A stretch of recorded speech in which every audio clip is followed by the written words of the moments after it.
আমাদের এখানে মেজবান হয়, আপনাদের বিয়ের অনুষ্ঠান হয়, সেখানে কাকে বেশি সম্মান করা হয়?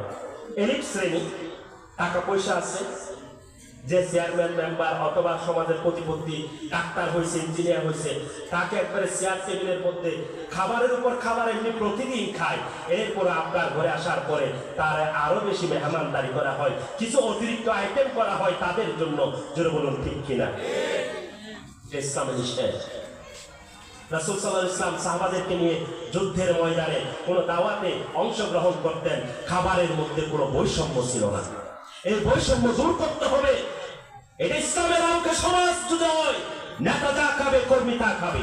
যেটা বলুন ঠিক কিনা? এখন গরিবরা টেবিলে বসতে পায় না, চেয়ারে বসতে পায় না, তারা ওখানে দাঁড়িয়ে আছে বাটি নিয়ে, যে কোনো এক সময় মেজবান খাবার দাবার শেষ হবে, কিছু আইডা গোড়া যে খাবারের উচ্ছিষ্ট বেঁচে যাবে, হয়তো সেখান থেকে পাবো, সেই খাবারটা নিয়ে বিকাল